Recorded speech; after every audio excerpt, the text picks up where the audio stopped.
Cowboy fans and YouTubers? It's that VA Dallas Cowboy fan coming back at you.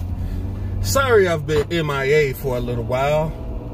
I had a bit of a health scare, and that took it out of me for quite a few days there. But I'm back now. I'm better. I just hope the Cowboys can be better too. Problem is, from what it looks like with the injury report and guys going to IR, certain guys they activated off the practice squad and stuff. Beforehand, I thought this game we could possibly win, but when we're already shorthanded on the defense and we're bringing in guys off the practice squad to fill in, that's not exactly a good look. My only concern with activating Savion Smith and Darian Thompson starting and a lot of those guys is that Rashard Robinson, I haven't seen Reggie Robinson II yet. I don't know what it is with them not wanting to activate him. Is he that bad? Is he that far off that he can't pick up anything and get a look? I don't understand this. I really don't. You've pretty much trotted out every other horrible corner and safety in the league, but y'all don't want to put out my man for some reason. And it's like, well, what the heck? Something's got to be going on. And then it goes back to questioning the coaching staff and who they decided to draft. Because y'all pretty much had Jerry Jones throw Ben DiNucci under the bus. So that pretty much just shut him down. You got our boy Bradley Anae, who's barely getting any looks. You won't even activate Reggie. So who knows what's going on here. And I'm just concerned about this. Because, you know, with everything going on, the injuries and whatnot, you'd think they give everybody a shot at a look. But they're not even doing that.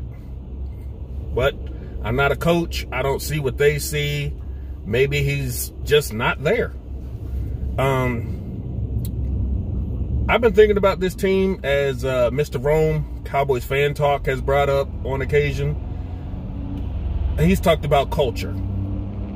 And I agree. There's a look that's going on with these Cowboys that just doesn't scream that they are all together a complete team. Now, I was thinking about it, right? And you know how back in the 90s, Jimmy Johnson laid the groundwork and built a Super Bowl winning team. Then Barry Switzer came in with same said team and could win Super Bowls. But by the time he started putting his stamp on it, and Jerry, it had ruined the team. And we've been bad ever since. Now, I was wondering if the reason that we're just kind of not caring this year is because this is still Jason Garrett's team. And because there was no off-season and no preseason and all that stuff, they couldn't implement their own things. It makes you kind of wonder if this is the opposite of what Jimmy Johnson did. If this is a Jason Garrett-led team that's used to losing and not winning anything, why change anything right now when you don't really have the, you weren't afforded the time and the looks like everybody else to change anything? Not like a normal offseason. So you just said, you know what, we're just going to run with Jason Garrett's team and just let it be what it is. Instead of trying, the culture of being mediocre has stained this team. And Mike McCarthy says, well, if these guys aren't looking like they want to step up, then I'm not going to worry about it this year. But come 2020 offseason, that's when I could put my stamp on it. If I can get an off season, I can draft a huge haul, especially if they pick right where they are now and could probably trade down. They could get a lot of players that they probably want. They could just retool this roster in one off season. So maybe that's the plan, to just run with it until. And that's just what I'm assuming, is that they feel there's nothing to change right now that would immediately make this team all that much better, especially with the injury front and everything going on. So you might as well just rock what you got until the off season. If they can squeak by and win a couple games, good. If they can't, they know that there's an off season of change coming. So that's just my thought on that. Elsewhere in football news, we see the Philadelphia Eagles have benched Carson Wentz on his day off, no less. So, I mean, I saw it. I saw Jalen Hurts come in and get that spark from that team. So, they're going to run with Hurts. We'll see if it's a permanent thing or something they just want to try out. But that's not a good sign for somebody you just paid all that money to. So all the Dak haters, the debate between Dak Prescott and Carson Wentz is over. Because Dak wasn't getting benched. It wasn't happening. The only reason he's gone is because of injury. But Carson Wentz is that bad that they benched him. So that's it. Debate's over. Dak Prescott is better than Carson Wentz and Jared Goff right now. Plain and simple. As far as we go, it looks like the salary cap might be up to $195 in the offseason instead of the reported $175. So if that's the case, the Cowboys do have enough money to stretch into one more franchise tag for Dak if they go that route, which I think is stupid. But you never know what these guys are thinking, you know. But as far as the game tonight,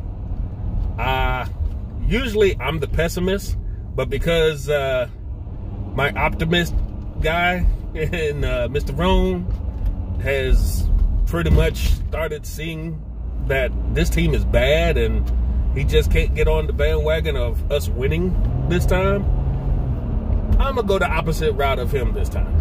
Because usually I'm the one saying we're going to lose. But since he's taking the losing half this week, I'm going to go and take the winning half. And I say the Cowboys pull this one out by the skin of their teeth by like 1 point. They might kick a field goal at the end of the game, and that'll be that. I don't know the score. It could be high scoring. It could be low scoring. Hopefully, with everything going on with Baltimore, they're rusty. They're not ready for a game like this. Their timing will be off. One could hope that they just haven't come prepared. Much like Pittsburgh wasn't ready for that Washington defensive front. But, you know, that's what I'm hoping for. I'll take the optimistic route tonight and say the Cowboys win this thing 21-20. Let's go with that. That's all I got for y'all now. Hopefully, with this season winding down, we see what kind of team wants to come out and play. The one that beat Minnesota and gave us a little bit of hope, or the one that just got mollywopped on Thanksgiving by Washington and just feel like they're defeatist again.